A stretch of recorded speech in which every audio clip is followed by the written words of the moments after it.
Our job is not to divide. Our job is to bring people together. When we stand together and demand that this country works for all of us rather than the few, we will transform America. And that is what this campaign is about. It's bringing people together.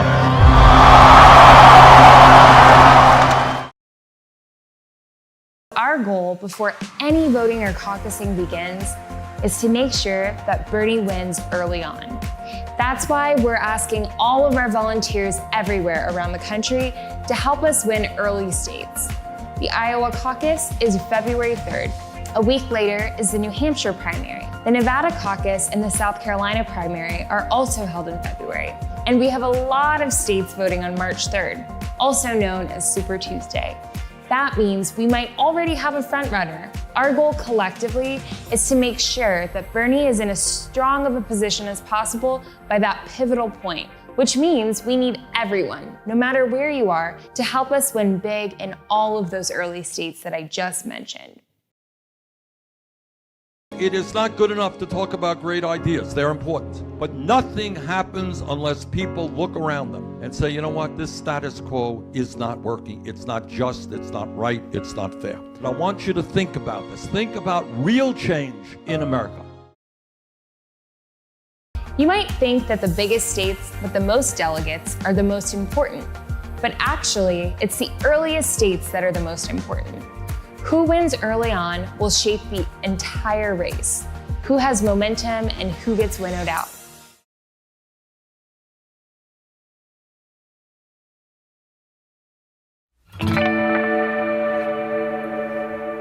Well, we're going to hold them accountable by demanding that they stop charging our people by far the highest prices in the world for prescription drugs. So basically, we have got to tell the pharmaceutical industry they will stop ripping off the American people, will stop charging us by far the highest prices in the world. And together we're going to lower prescription drug costs by 50% in this country.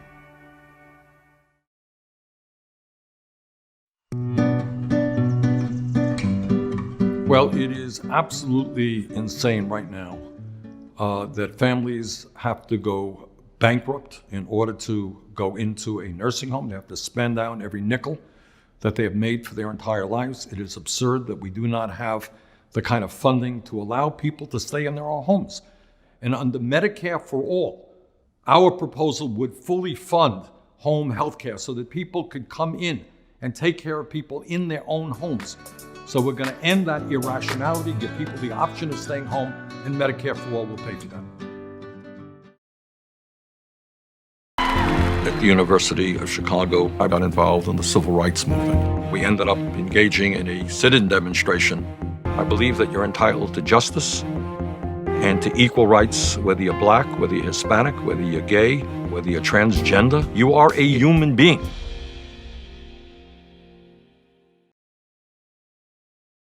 Speaking just in terms of efficiency, in terms of really reaching people at a deep level per hour of volunteer time, you can't get better than canvassing. So I've never canvassed before, I've never phone banked before.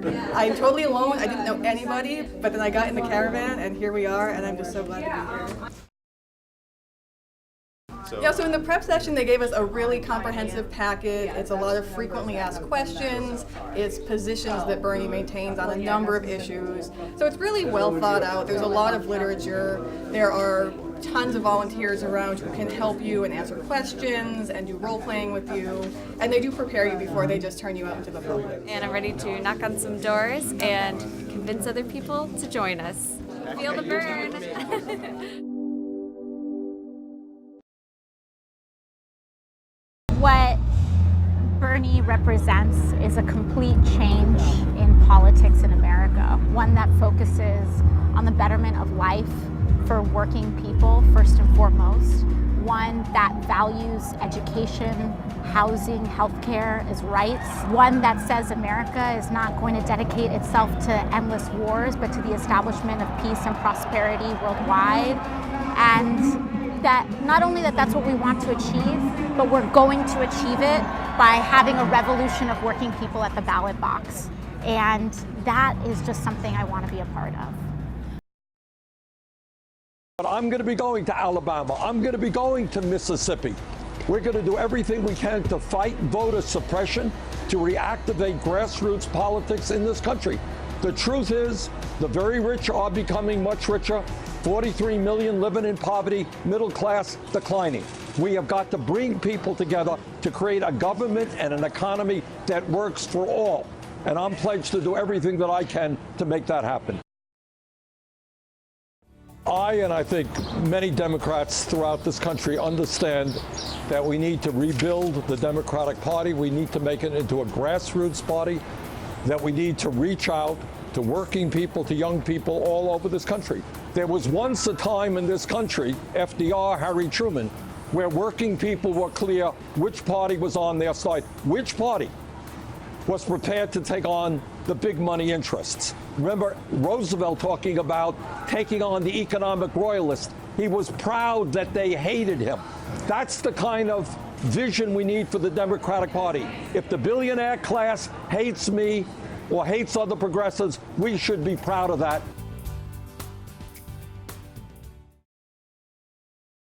And the truth is, we cannot afford to continue this level of income and wealth inequality, and we cannot afford a billionaire class whose greed and corruption has been at war with the working families of this country for 45 years. So if you're asking me, do I think we should demand that the wealthy start paying, the wealthiest, top 1/10%, start paying their fair share of taxes so we can create a nation and a government that works for all of us? Yes, that's exactly what I believe. Thank you, Senator. Well, it depends what we mean by democratic socialism. What I am trying to do in many ways is pick up where Franklin Delano Roosevelt left off. A second Bill of Rights, under which a new basis of security and prosperity can be established for all, regardless of station or race or creed. And you may recall in a not widely publicized State of the Union speech he gave in 1944. We must be prepared to move forward in the implementation of these rights to new goals of human happiness and well-being. For unless there is security here at home, there cannot be lasting peace in the world. What I'm trying to do in this campaign is pick up where Roosevelt left off and say that economic rights must be considered as human rights.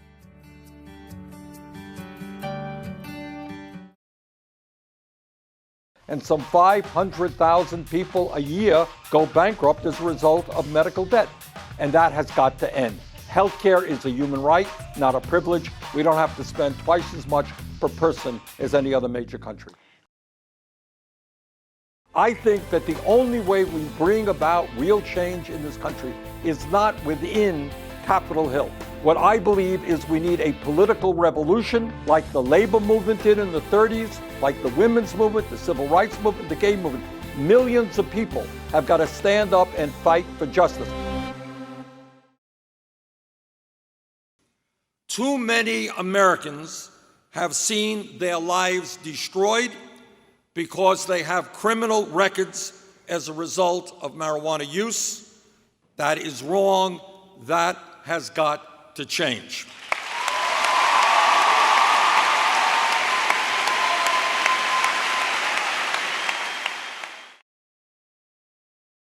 Right now, marijuana is listed by the federal government as a Schedule I drug, meaning that it is considered to be as dangerous as heroin. That is absurd.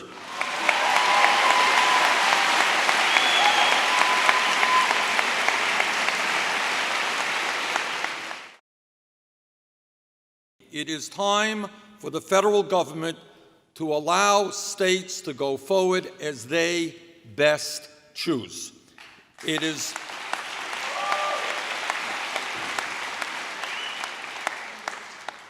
time to tax and regulate marijuana like alcohol. It is time to end the arrests of so many people and the destruction of so many lives for possessing marijuana.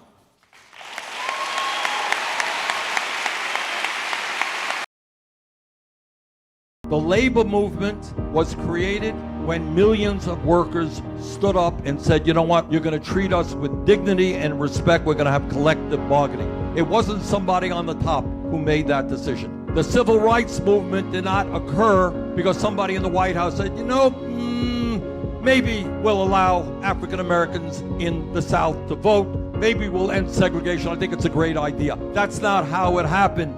It happened when millions of people stood up and said, we will no longer accept racism and segregation in America.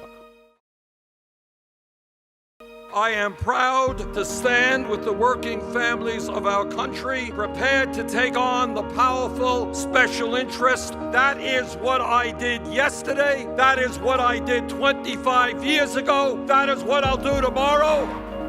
I come from the working class of this country. I will be damned if we will allow the Republican Party, whose job is to represent the rich and the powerful, to win the votes of working class Americans.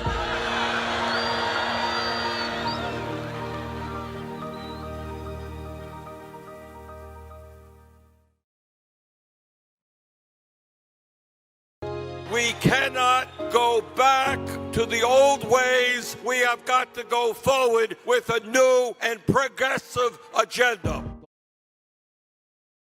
Our job is to build a nation in which we all stand together as one people.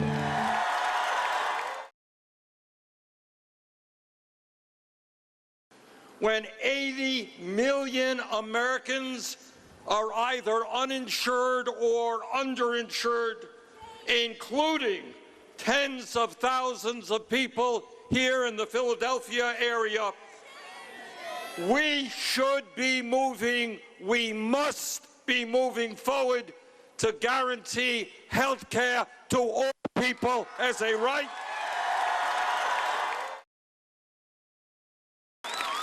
And we should not be talking about shutting down a major hospital and converting that property into hotels or condos or some other real estate opportunity.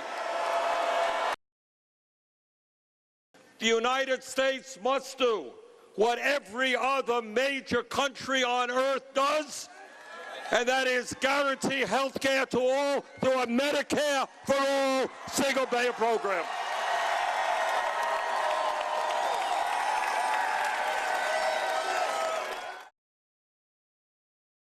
What the American people understand is that the Congress can walk and chew bubble gum at the same time. In other words, we can deal with Trump's corruption, but we also have to stand up for the working families of this country. We also have to stand up to the fact that our political system is corrupt, dominated by a handful of billionaires, and that our economy is rigged with 3 people owning more wealth than the bottom half of America. We can do it all when we rally the American people in the cause of justice. Sanders, let me bring you into this conversation Thank you. and ask you the question. Now, some of the people up here think that we should not take on the insurance industry. We should not take on the pharmaceutical industry. But you know what? If you think back to FDR, and if you think back to JFK and Harry Truman and Barack Obama, as a matter of fact, people have been talking about health care for all. Well, you know what? I think now is the time.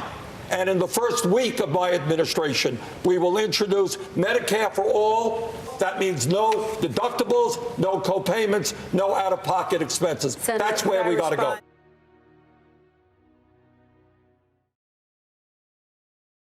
Now, I disagree with the thrust of the original question, because your question has said, what are we going to do in decades? We don't have decades. The United Nations is telling us that in the years to come, there are going to be hundreds of millions of climate refugees, causing national security issues all over the world. What we have got to do tonight, and I will do as president, is to tell the fossil fuel industry that their short-term profits are not more important than the future of this planet. And by the way, the fossil fuel industry is probably criminally liable because they have lied and lied and lied when they had the evidence that their carbon products were destroying the planet, and maybe we should think about prosecuting them as well. Thank you, Senator Sanders. Senator Sanders, 30 seconds. One of the differences that Joe and I have in our record is Joe voted for that war. I helped lead the opposition to that war, which is a total disaster. Second of all, I helped lead the effort for the first time to utilize the War Powers Act to get the United States out of the Saudi-led intervention in Yemen, which is the most horrific humanitarian disaster on earth. And thirdly, let me be very clear, I will do everything I can to prevent a war with Iran, which would be far worse than disastrous war with Iraq. Senator Sanders. The political system we have today is corrupt. And it is not just voter suppression, which cost the Democratic Party a governorship here in this state, not just denying black people and people of color the right to vote, but we also have a system through Citizens United which allows billionaires to buy elections. So what we need to do, simple and straightforward, in every state in this country through the federal government, if you are 18, you have a right to vote. End of discussion.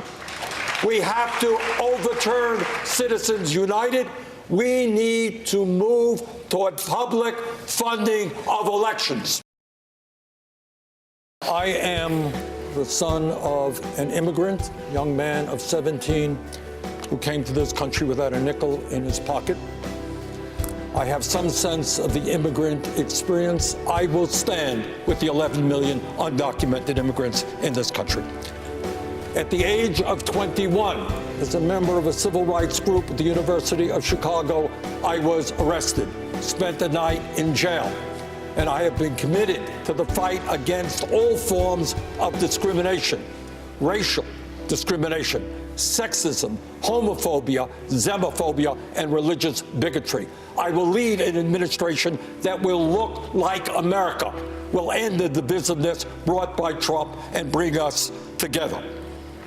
During this campaign, I am proud to say that I have received more campaign contributions than any candidate at this point in an election in American history.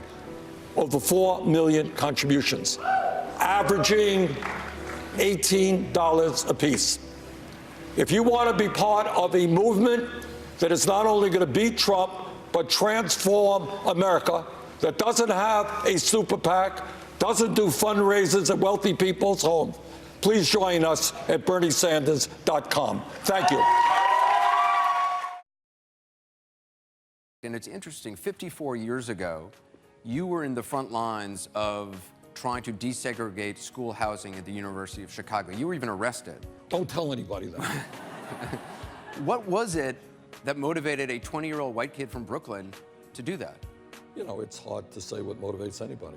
You know, like in any school, you see big kids picking on little kids, you know, and I resented that. I always did. And when I went to the University of Chicago, and I got involved in a group, some may know, some not, called the Congress on Racial Equality, CORE.